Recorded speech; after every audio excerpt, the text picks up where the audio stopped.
Hello friends, welcome to my channel. आज का जो टॉपिक है वो है हमारा फर्टिलाइजेशन। तक फर्टिलाइजेशन में आपको कंप्लीट बताया जाएगा जो जर्नी है स्पर्म की, जो जर्नी वो ट्रैवल करता है फीमेल रिप्रोडक्टिव सिस्टम में। ठीक है, वेजाइना टू सर्विक्स से लेके हमारे पास फैलोपियन ट्यूब तक जो ट्रैवल करता है, और उस पूरे जो ट्रैवलिंग जो फेज़ है स्पर्म का, उसमें क्या क्या चेंजेस आएंगे। ठीक है, और वो जो इवेंट है फर्टिलाइजेशन की वो कैसे होती है। ठीक है, तो ये सब चीज़ें जो है वो आज के लेक्चर में आपको बताया जाएगा। Start with the topic fertilisation. Fertilisation क्या है हमारे पास? फर्टिलाइजेशन एक प्रोसेस होता है, ठीक है, जिसमें मेल एंड फीमेल के जो गैमेट्स होते हैं वो फ्यूज़ होते हैं। और ये जो इवेंट है वो कहाँ पर होता है? That's happen in the ampullary region of the uterine tube या फैलोपियन ट्यूब। ठीक है, ये हमारे पास फैलोपियन ट्यूब है, और ये जो है वो इसे हम कहते हैं एम्पुलरी रीजन या ampulla of the fallopian tube या यूट्राइन ट्यूब। ठीक है, और यहाँ पर क्या होता है? फ्यूज़न होता है। ठीक है, जैसे मैंने बताया कि मेल और फीमेल गैमेट्स का फ्यूज़न यहाँ पर होगा, और फिर उससे जो है वो एक जाइगोट बनेगा जिसमें हमारे पास क्या होते हैं? 46 क्रोमोसोम्स होते हैं। ठीक है, अब ये कैसे होगा वो हम कंटिन्यू करते हैं इसके साथ। यहाँ पर आप अगेन देख सकते हैं with the help of this image. ठीक है, आपको यहाँ पर देखने को मिलेगा, ये है हमारे पास फीमेल रिप्रोडक्टिव सिस्टम। ठीक है, तो यहाँ पर वेजाइना एंड देन सर्विक्स, और ये हमारे पास यूट्राइन कैविटी, और ये हमारे पास फैलोपियन ट्यूब, ये हमारे पास ओवरीज हैं। ठीक है, यहाँ से ओवम रिलीज होगा और स्पर्म यहाँ से ट्रैवल होके आएंगे, और यहाँ पर जो है वो फर्टिलाइजेशन या फ्यूजन इन दोनों का होता है। ठीक है, मेल एंड फीमेल गैमेट्स का। अगर स्पर्म की प्रेजेंस होगी तो हो जाएगा, अगर स्पर्म की प्रेजेंस नहीं है तो वो जो एग है वो एज इट इज़ ऐसे ही अपनी जर्नी को कंटिन्यू करता हुआ, और फिर वो इन द मेंस्ट्रुएशन फ्लो, ठीक है, मेंस्ट्रुअल साइकिल में मेंस्ट्रुएशन फ्लो पे जो है वो ब्लड ऊज आउट हो जाता है यहाँ से जो है वो प्रॉपरली वेजाइना के थ्रू। ठीक है, so this is all about the introductory part of this fertilisation. तो आगे हम कंटिन्यू करते हैं। फर्टिलाइजेशन में क्या है हमारे पास? एक हमारे पास होता है oocyte। ठीक है, oocyte मीन्स ओवम एग। ठीक है, वो आप समझ सकते हैं यहाँ पर।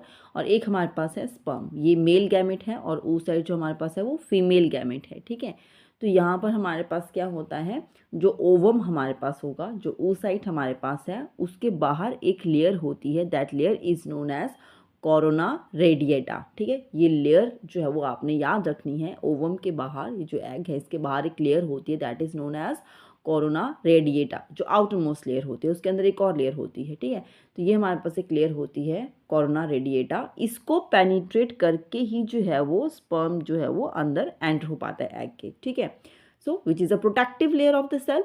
और ये जो एग है ये ट्रैवल करता है through the uterine tube towards the uterus, वो उसकी जर्नी होती है, वो ट्रैवल करता है। ठीक है, और हमारे पास स्पर्म क्या है? ये मेल गैमेट हमारे पास होता है, और जब स्पर्म जो होते हैं वो फीमेल रिप्रोडक्टिव ट्रैक में आ जाते हैं, ठीक है, तो नियर अबाउट 200 मिलियन स्पर्म्स जो है वो इजैकुलेट होते हैं वेजाइना में, बट इनमें से सिर्फ 10,000 ही जो है वो एंटर कर पाते हैं यूट्राइन ट्यूब तक। ठीक है, ये जो पूरे जर्नी है इनकी वहाँ तक पहुँचने के लिए स्पर्म का, नियर अबाउट 7 to 8 आवर्स इसमें लग जाते हैं। इनकी जो पूरी जर्नी होती है, जिस तरीके से ये ट्रैवल करते हैं। ठीक है, तो ये जो इनकी पूरी जर्नी है इसमें 10,000 ही ऐसे स्पर्म्स होते हैं जो यूट्राइन ट्यूब तक रीच कर सकते हैं। ठीक है, यूट्राइन ट्यूब तक आए, और एग तक पहुंचने के लिए सिर्फ 100 स्पर्म ही बचते हैं, और इनमें से भी कोई एक ही है जो फ्यूज़ कर पाएगा। ठीक है, जैसे कि कोई एक जो है वो फ्यूज़ कर पाता है एग के साथ, तो वहाँ पर जो है वो एग से जो है वो ऐसे केमिकल रिलीज होते हैं कि वो बाकी जो स्पर्म्स होते हैं फिर वो अंदर एंटर नहीं हो पाते हैं। ठीक है,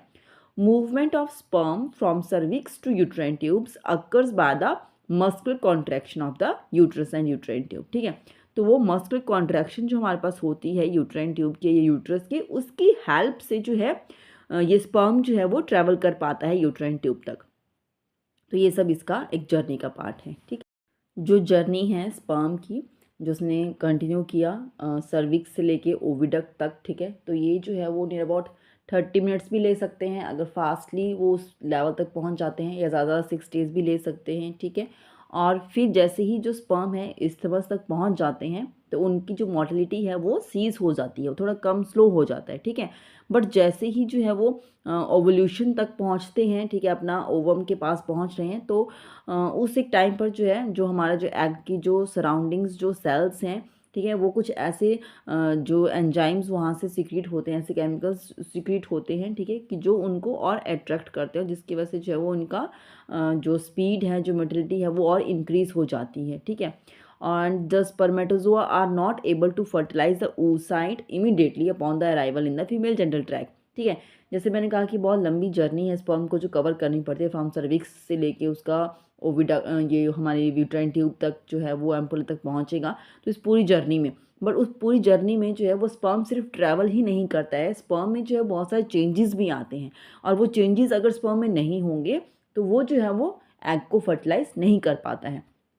जो स्पर्म में चेंजेस आएंगे उन चेंजेस को हम कहेंगे capacitation and acrosomal reaction to acquire this ability, ठीक है। तो ये जो है वो हमारे पास कुछ चेंजेस आते हैं स्पर्म में, जो आगे चल के मैं आपको बताती हूँ कि किस टाइप के चेंजेस हैं। अगर चेंजेस आएंगे तो जो है जो हमारे पास जो स्पर्म है वो फर्टिलाइज कर पाएगा एग को बहुत अच्छे से, ठीक है। कैपेसाइटेशन क्या होता है, ये एक ऐसा पीरियड है, ठीक है, जैसे मैंने कहा कि नियर अबाउट जो है वो कम से कम 30 मिनट्स और ज़्यादा 6 डेज, तो उसके बीच में जो है वो अप्रॉक्सीमेट एक ऑन एन एवरेज लिया गया कि अप्रॉक्सीमेट 6 to 7 आवर्स का टाइम लग जाता है यहाँ तक पहुँचने के लिए, ठीक है, जो उनकी पूरी जर्नी होती है। तो मोस्ट ऑफ दिस जो ये कंडीशनिंग है हमारे पास कैपेसाइटेशन में जो होता है हमारे पास, इसमें क्या होगा, जो हमारे पास स्पर्म होता है, ठीक है, स्पर्म के अराउंड जो हमारे पास जो स्पर्म का स्ट्रक्चर अगर आप देखेंगे, ठीक है, तो उसमें जो हमारे पास उसका हेड वाला जो पोर्शन होता है उसमें ग्लाइकोप्रोटीन की कोटिंग होती है, ठीक है, सेमिनल प्लाज्मा प्रोटीन होता है।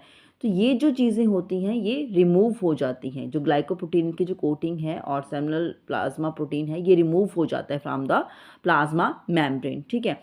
और ये सब चीज़ें जो है वो रिमूव हो जाती हैं, तो इनके रिमूव होने की वजह से ही जो है वो एक्रोसोमल रिएक्शन हो पाता है। एक्रोसोमल रिएक्शन में जो है वो वहाँ से कुछ एक केमिकल रिलीज होता है जिसकी वजह से वो एंटर हो पाता है, स्पर्म एग की लेयर को पेनिट्रेट कर पाता है, ठीक है। बट उसके लिए वो कैपेसाइटेशन होना ज़रूरी है पहले, उसके बाद ही एक्रोसोमल रिएक्शन हो पाता है। ओनली कैपेसाइटेटेड स्पर्म्स, ठीक है, जिन कैपेसाइटेटेड स्पर्म्स किसको कहेंगे, जिन स्पर्म का जो प्लाज्मा मेम्ब्रेन है, जो ग्लाइकोप्रोटीन की कोटिंग और सेमिनल प्लाज्मा मेम्ब्रेन जो है वो रिमूव हो चुकी होती है, ठीक है।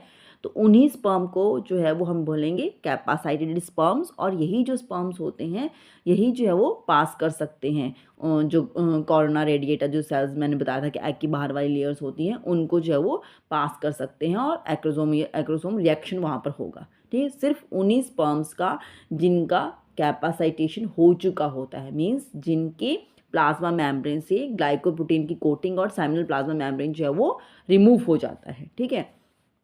और ये जो एक्रोसोम रिएक्शन जो है वो वही स्पर्म कर पाएंगे, वही स्पर्म जो है वो पेनिट्रेट कर पाएंगे हमारा जो एग्स की जो लेयर्स हैं, ठीक है, जो हमारे पास कैसी स्पर्म्स होंगी, कैपेसिटेड स्पर्म्स होंगी, ठीक है। तो ये हुआ हमारे पास एक्रोसोम रिएक्शन। अब देखिए फेजेज ऑफ फर्टिलाइजेशन, ठीक है, तो फेज ऑफ फर्टिलाइजेशन कैसा हुआ, एक तो उनकी जर्नी, ठीक है, वो पहुंच चुके हैं हमारे पास एग के पास, ठीक है, वो पूरा जर्नी उनका हुआ। अभी फर्टिलाइजेशन जो इवेंट है उसके फेजेस हम डिस्कस करेंगे, ठीक है। तो यहाँ पर क्या हुआ, जो आउटर मोस्ट लेयर थी एग की उसको पहले पेनिट्रेट किया, उसके बाद जो वो नेक्स्ट लेयर हमारे पास जोना पेलिसिडा की थी, ठीक है, तो उसको पेनिट्रेट किया, और उसके बाद जो है फ्यूजन हुआ oocyte and sperm cell membrane का, ठीक है, और फिर वो आगे उसमें जाइगोट बना और फिर पूरा जो सेल डिवीज़न स्टार्ट हो जाती है, और फिर वो लास्ट में हमारे पास जो है वो क्लीवेज होके और ट्रोफोब्लास्ट बन के जो है वो अटैच हो जाता है यूट्राइन कैविटी के साथ, ठीक है। इनको डिस्कस करते हैं फेजेस को। तो यहाँ पर आप देख सकते हैं 3 फेजेस ऑफ oocyte पेनिट्रेशन, ठीक है। तो यहाँ पर थोड़ा सा इस इमेज की हेल्प से आपको थोड़ा सा क्लियर होगा। फेज़ 1 में हमारे पास क्या हुआ, फेज़ 1 यहाँ पर आप देख सकते हैं, ये हमारे पास एग का स्ट्रक्चर है, ठीक है, तो ये इसकी लेयर्स हैं हमारे पास। ये जो बाहर ये जो आपको कुछ ऐसे बॉडीज़ दिख रही हैं, ठीक है, ये जो हमारे पास है, ठीक है, ये एक लेयर की तरह दिखता है, और इस लेयर को हम बोलते हैं कोरोना रेडिएटा, ठीक है, कोरोना रेडिएटा सेल्स, और ये एक लेयर की तरह होता है। तो फेज़ 1 में जो हमारे पास होता है इस बैरियर को क्रॉस करना पड़ता है, ठीक है। तो इस बैरियर को क्रॉस करेंगे वही जो हमारे पास कौन से स्पर्म्स हैं, कैपेसिटेड स्पर्म्स, ठीक है। और फेज़ 2 यहाँ पर आप देख सकते हैं, ये हमारे पास फेज़ 2 है। फेज़ 2 में जो है ये देखिए फेज़ 2 में क्या है, यहाँ पर जो है स्पर्म्स जो है वो इसको पेनिट्रेट कर रहा है। नेक्स्ट जो लेयर है जो रेड कलर की, दैट इज़ ज़ोना पेलिसिटा, तो इसको उसने पेनिट्रेट कर दिया। और फेज़ 3 में हमारे पास क्या, और यहाँ पर आप देख सकते हैं फेज़ 3 में क्या हुआ, जो स्पर्मेटोजोन है उसने पेनिट्रेट कर दिया और oocyte मेम्ब्रेन को, मीन्स ये जो एग है इसकी मेम्ब्रेन को पेनिट्रेट कर दिया, और while losing its own plasma membrane, तो इसने क्या किया, इसकी खुद की प्लाज्मा मेम्ब्रेन इसने ये छोड़ दी पीछे, जो टेल जैसी है, ये पूरा पार्ट इसका पीछे रह जाता है बॉडी का, ठीक है, क्योंकि कैपासाइटेटेड स्पर्म था ये, ठीक है, क्योंकि इसने पहले ही अपनी जो भी कोटिंग थी जो कोटिंग उसकी थी ग्लाइकोप्रोटीन का, ठीक है, तो वो उसने सब अपनी मेम्ब्रेन से रिमूव कर दिया था, ठीक है। तो जैसे ही ये स्पर्म बिल्कुल रेडी था, तो जैसे इसने इस लेयर को फेज़ 2 में क्रॉस किया तो फेज़ 3 में रेडी था, तो बिल्कुल जैसे इसका जो लेयर थी प्लाज्मा मेम्ब्रेन की वो वहीं लूज हो जाती है बाहर में, और वो अंदर चला जाता है, जो अंदर का जो पार्ट होता है जो स्पर्मेटोसाइट है, ठीक है। तो inset shows normal spermatocyte with the acrosomal head cap, तो वो अंदर एंटर हो जाता है। ये हमारे पास फेजेस थे। पेनिट्रेशन ऑफ कोरोना रेडिएटा आपने देखा यहाँ पर, ठीक है, फेज़ 1 में कैसे हुआ, और ये मैंने पहले भी आपको बताया कि near about 200 to 300 million sperms जो होते हैं वो फीमेल जेनिटल ट्रैक में एंटर होते हैं। नियर अबाउट 300 to 500 जो हैं वो फर्टिलाइजेशन की साइड पर पहुँच पाते हैं, और 100 ही होते हैं जो एग के नियर अराउंड आ पाते हैं, उसको पेनिट्रेट करने की कोशिश करते हैं, जिनमें से कोई एक जो है वो उसको पेनिट्रेट कर पाता है, ठीक है।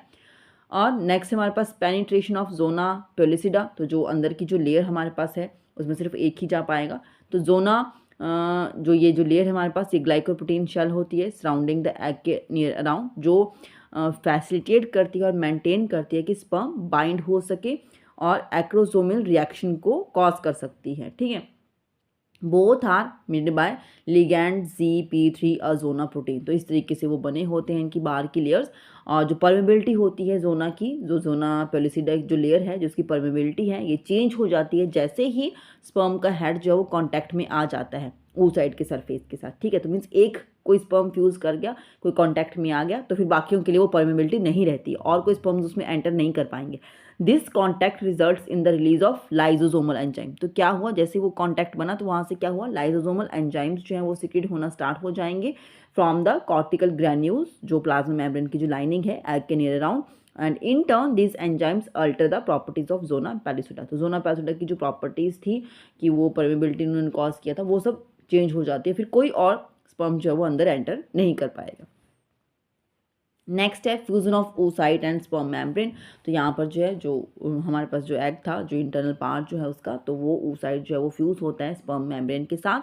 सो the initial adhesion of the sperm to the oocyte is mediated by the interaction of the integrin on oocyte, तो वो करते हैं, उनका इंटीग्रेशन होता है, एंड आफ्टर द एडहेशन जो प्लाज्मा मेम्ब्रेन होती है स्पर्म की और जो एग है वो फ्यूज़ होते हैं, और जो मेम्ब्रेन कवर करती है एक्रोसोमल हेड कैप को वो डिसअपियर हो जाती है ड्यूरिंग द एक्रोसोमल रिएक्शन, तो एक्रोसोमल रिएक्शन के टाइम पर वो सब चीज़ें बाहर ही रह जाती हैं, and the fusion between the oocyte membrane and the membrane covering the जो पोस्टीरियर रीजन है स्पर्म के हेड का, उनमें रिएक्शन होते हैं, ठीक है। तो जो मेन चीज़ होती है हमारे पास जो स्पर्मेटोसाइट वो oocyte से फ्यूज़ हो जाता है, ठीक है, बाकी उसकी जो प्लाज्मा मेम्ब्रेन है वो बाहर रहती है एग की, ठीक है, उसका बाहर की लेयर से फ्यूज़न हो जाता है। पर आप देख सकते हैं कुछ इस तरीके से जो है वो आफ्टर फ्यूज़न जो है वो सेल डिवीज़न होना स्टार्ट होती है, ठीक है। तो यहाँ पर जो है वो डिवीज़न होना स्टार्ट हो जाती है, जिस तरीके से ये आप देखिए यहाँ पर ये हमारे पास जो था वो आपको स्पर्म के जो हमारे पास स्पर्मेटोसाइट था वो एंटर होता हुआ दिखाई देगा, ठीक है। तो यहाँ पर जो है वो फीमेल का जो oocyte मीन्स जो न्यूक्लियस है उसके oocyte का एग का, और जो स्पर्म के जो स्पर्म सेल का जो न्यूक्लियस है, ठीक है, तो ये मेल प्रो न्यूक्लियस हुआ और ये फीमेल का, तो ये आपस में है, यहाँ पर ब्लू और ऑरेंज कलर का आपको दिखाई दे रहा है, ठीक है। तो इनका फ्यूज़न होता है और सेंट्रोसोम भी यहाँ पर है, तो इनकी डिवीज़न सेल डिवीज़न कुछ इस तरीके से होना शुरू हो जाती है, ठीक है।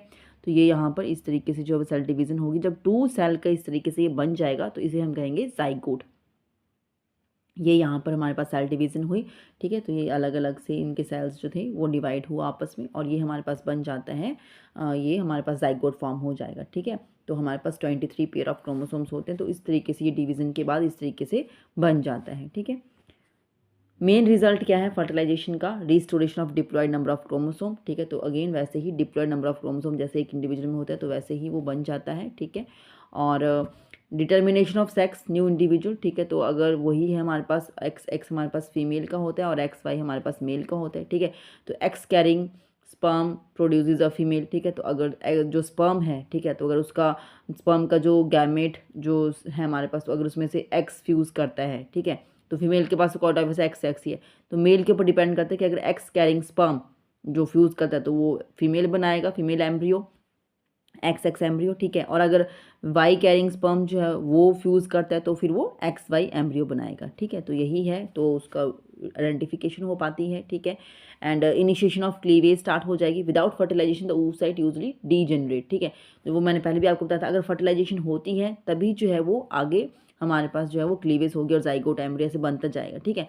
अगर फर्टिलाइजेशन नहीं होती है तो फिर 24 आवर्स के अंदर अगर फर्टिलाइजेशन नहीं होती है, जैसे ओवम रिलीज हुआ 24 आवर्स के लिए ही इसका अवेलेबल पीरियड होता है, उतने में अगर स्पर्म ने इसको फर्टिलाइज किया देन इट्स ओके, अदरवाइज ये फिर फर्टिलाइजेशन के लिए कैपेबल नहीं रहता है।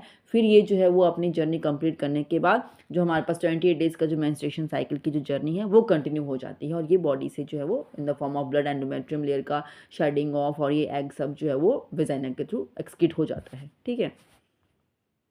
ये आप देख सकते हैं, ठीक है। तो ये हमारे पास जो था ये जाइगोट बना जब वो फर्टिलाइज हुए, और उसके बाद ये जाइगोट बना, ठीक है।